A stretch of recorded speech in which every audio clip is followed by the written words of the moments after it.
నేనైతే ఒక మంచి ఇన్ఫర్మేషన్ మీ అందరితో షేర్ చేసుకుందాం అనుకుంటున్నాను.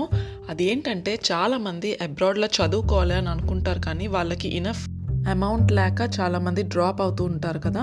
అలాంటి వాళ్ళకైతే ఇది చాలా మంచి న్యూస్ అనే చెప్పాలి. సో డాడ్ స్కాలర్‌షిప్ అనేది ఎవ్రీ ఇయర్ తీస్తారు ఇంటర్నేషనల్ స్టూడెంట్స్ కోసం. సో ఎవరైతే వేరే కంట్రీ నుంచి వచ్చి జర్మనీలో చదువుకోవాలనుకుంటున్నారో వాళ్ళందరికీ కూడా మంచిగా ఎక్స్‌పెన్సెస్ కవర్ చేసే విధంగా ఈ స్కాలర్‌షిప్ అయితే ఉంటుంది. ఫర్ ఎగ్జాంపుల్ మాస్టర్స్ చేయడానికి వచ్చే వాళ్ళకి ఎవ్రీ మంత్ €934 అయితే వీళ్ళు ప్రొవైడ్ చేస్తారు. అండ్ పీహెచ్‌డీ, డాక్టర్ అలాంటివి చేసే వాళ్ళకైతే ఎవ్రీ మంత్ €1300 అయితే వీళ్ళు స్కాలర్‌షిప్ ఇస్తారు. మోస్ట్లీ మనకి అబ్రాడ్ స్టడీస్ అనగానే బ్లాక్డ్ అకౌంట్, బ్లాక్డ్ అమౌంట్ చూపించాలి అని అంటారు కదా! మనం కానీ ఈ స్కాలర్‌షిప్ వచ్చినట్టయితే మనకి బ్లాక్డ్ అకౌంట్ లేకుండానే మనం ఫర్దర్ స్టడీస్ కని మనం రావచ్చు అబ్రాడ్. మనకి ఈ స్కాలర్‌షిప్ కనుక వచ్చినట్టయితే ఫ్లైట్ ఎక్స్‌పెన్సెస్ కూడా వాళ్ళు కవర్ చేస్తారు. From Germany and to Germany అని ఉంటుంది. లైక్ మనం జర్మనీ నుంచి ట్రావెల్ చేసేటప్పుడు కానీ లేదంటే వేరే ప్లేస్ నుంచి జర్మనీకి వచ్చేటప్పుడు కానీ ఆ ఎక్స్‌పెన్సెస్ అనేవి వాళ్ళు కంప్లీట్‌గా కవర్ చేస్తారు. అండ్ స్పెషల్గా ఇన్సూరెన్సెస్ కూడా ఏం అవసరం లేదు. Health, accident and personal liability insurance కూడా అస్సలు అవసరమే లేదు. Extra additional benefits like research allowance కానీ ఫ్యామిలీ బెనిఫిట్స్ కానీ ఇవన్నీ కూడా స్కాలర్షిప్ ప్రోగ్రామ్ మీద డిపెండ్ అయి ఉంటుంది. Family benefits in the sense like మీకు ఫ్యామిలీని కూడా మీరు జర్మనీ తీసుకువెళ్ళే అవకాశాలు అయితే కొన్నిసార్లు ఉంటాయి. కొన్నిసార్లు అయితే ఎక్స్ట్రా లాంగ్వేజ్ కోర్సెస్ చేయడానికి కూడా వాళ్ళు ఫండ్స్ అనేవి ఇస్తారు. దానికి కూడా మనం అప్లై చేసుకున్నట్టయితే మంత్లీ మనకి సబ్సిడీ అనేది ప్రొవైడ్ చేస్తారు. అట్ ద సేమ్ టైం మనం రెంట్ కూడా మనం కవర్ చేసుకోవచ్చు. రెంట్ కవర్ చేసుకోవడానికి ఏంటంటే మనం స్పెషల్గా ఎక్స్పెన్సివ్ రెంట్స్ ఉండే ఏరియాలో హౌస్ తీసుకొని ఉన్నట్టయితే స్కాలర్షిప్ వాళ్ళు కంపల్సరీగా మనకి మంత్లీ రెంట్ సబ్సిడీ అయితే మనకి ఇస్తారు. మోస్ట్లీ స్కాలర్షిప్ అనేది 2 years ఉంటుంది. అంటే లైక్ 24 months ఉంటుంది. దాని తర్వాత మాత్రం స్కాలర్షిప్ అలవెన్సెస్ ఏవి కూడా కవర్ అవ్వవు. అంటే 2 yearsలోగా మనం జాబ్ కనుక క్రాక్ చేసినట్టయితే మనకైతే ఈ స్కాలర్షిప్ చాలా బాగా యూజ్ అవుతుంది. అలా అని స్కాలర్షిప్ వచ్చింది కదా అని మనం ఇష్టం వచ్చినట్టు మనం మిస్యూజ్ చేసుకోవడానికి కూడా ఉండదు. ఒక 1 year కంప్లీట్ అయిన తర్వాత అకాడమిక్ స్టడీ ఎలా ఉందని వాళ్ళు మానిటర్ చేస్తారు. మనం ఫిట్ కాకపోతే మాత్రం ఆ స్కాలర్షిప్ అనేది మనకి కంప్లీట్గా ఆగిపోయే అవకాశాలు ఉంటాయి.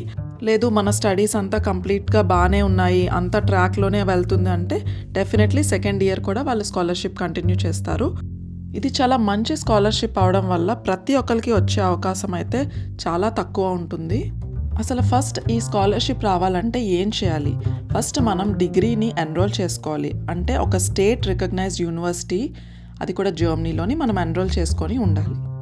బోత్ పబ్లిక్ అండ్ ప్రైవేట్ అయితే మనకి పాసిబిలిటీ ఉంటుంది. కాకపోతే రిక్వైర్మెంట్ ఏంటంటే బ్యాచిలర్ డిగ్రీ కానీ, బ్యాచిలర్ డిగ్రీ కాకపోయినా ఎనీ సార్ట్ ఆఫ్ డిగ్రీ అయితే మనం సెలెక్ట్ చేసుకోవాల్సి ఉంటుంది. ఈ స్కాలర్షిప్కి ఈ ఇయర్ డెడ్ లైన్ వచ్చేసి August 30th. So selection date మాత్రం కమింగ్ ఇయర్ జనవరిలో ఉంటుంది. స్కాలర్షిప్ వచ్చిన తర్వాత ఎప్పటి నుంచి బిగిన్ అవుతుందంటే 1st October నుంచి అయితే బిగిన్ అవుతుంది. ఫర్ ఎగ్జాంపుల్ మనం డిగ్రీ ఇంగ్లీష్లో తీసుకున్నామంటే ఖచ్చితంగా ఇంగ్లీష్ లాంగ్వేజ్ సర్టిఫికేషన్ చూపించాలి. స్టడీ స్కాలర్షిప్ అనేది రీసెర్చర్స్ కానీ, పీహెచ్డీ కానీ, రీసెర్చ్ విజిట్స్ కానీ ఖచ్చితంగా అప్లై అయితే అవుతుంది. చాలా మంచి బెనిఫిట్స్ ఉన్నాయి కదా! సో దానికోసమే వీళ్ళు కొన్ని స్పెసిఫిక్ క్రైటీరియాలో చూస్తారు. For example academic and personal reasoning చూస్తారు. అంటే అసలు మనం ఎందుకు జర్మనీ వెళ్ళాలనుకుంటున్నాం, ఎందుకు అక్కడ చదవాలనుకుంటున్నాం అనేది ఫస్ట్ పాయింట్ వాళ్ళైతే చూసేది. అండ్ సెకండ్ పాయింట్ వచ్చేసి మంచి జర్మన్ లాంగ్వేజ్ కనుక ఉన్నట్టయితే ఫర్ ఎగ్జాంపుల్ మినిమం B2 వరకు అయినా వాళ్ళు చూస్తారు. ఎందుకంటే ఇక్కడ ఖచ్చితంగా డాయిచ్లాండ్లో జర్మన్ లాంగ్వేజ్ చాలా ఇంపార్టెంట్ కాబట్టి లాంగ్వేజ్ కూడా చాలా ఇంపార్టెంట్. థర్డ్ పాయింట్ ఏంటంటే స్టడీస్ అయిపోయిన తర్వాత కూడా జర్మనీలో మనం స్టే చేస్తామా లేదా అన్నది కూడా వాళ్ళు కన్సిడర్ చేస్తారు. And fourth point good profile ఉందా లేదా, మన బ్యాక్గ్రౌండ్ ఏంటి అన్నీ కూడా చెక్ చేస్తారు. అలానే దీనికోసం కావాల్సిన డాక్యుమెంట్స్ లైక్ మనం అప్లై చేస్తే మనకు కావాల్సిన డాక్యుమెంట్స్ ఏంటంటే దీనికోసం అప్లై చేయడానికి మనకి ఆన్లైన్లో అప్లికేషన్ ఫామ్ ఉంటుంది. అప్లికేషన్ ఫీజు అయితే ఏముండదు.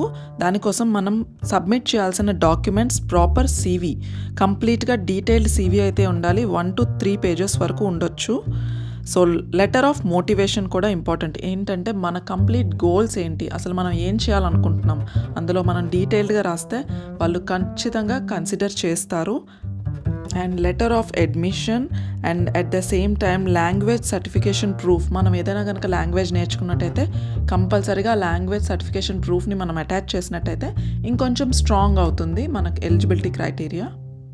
మనకి ఏమైనా మన కంట్రీ సైడ్ నుంచి ఏమైనా రికమెండేషన్స్ ఉన్నా సరే ఆ రికమెండేషన్ లెటర్ని కూడా మనం ఇంక్లూడ్ చేయొచ్చు. అండ్ మనం ప్రీవియస్గా ఫర్ ఎగ్జాంపుల్ ఇండియా నుంచే మనం జర్మనీ వద్దాం అనుకుంటున్నాం అనుకోండి, ఎంప్లాయ్మెంట్ సర్టిఫికేషన్ కూడా తీసుకుంటే చాలా మంచిది. ఎందుకంటే మనం ప్రీవియస్గా వర్క్ చేసింది కూడా ఒక ప్రూఫ్ లాగా ఇక్కడ వర్క్ అవుతుంది. అండ్ ఈ సర్టిఫికేషన్స్, ఈ కంప్లీట్ డాక్యుమెంట్స్ అన్నీ కూడా ట్రాన్స్లేటెడ్ వర్షన్లోనే మనం సబ్మిట్ చేయాలి.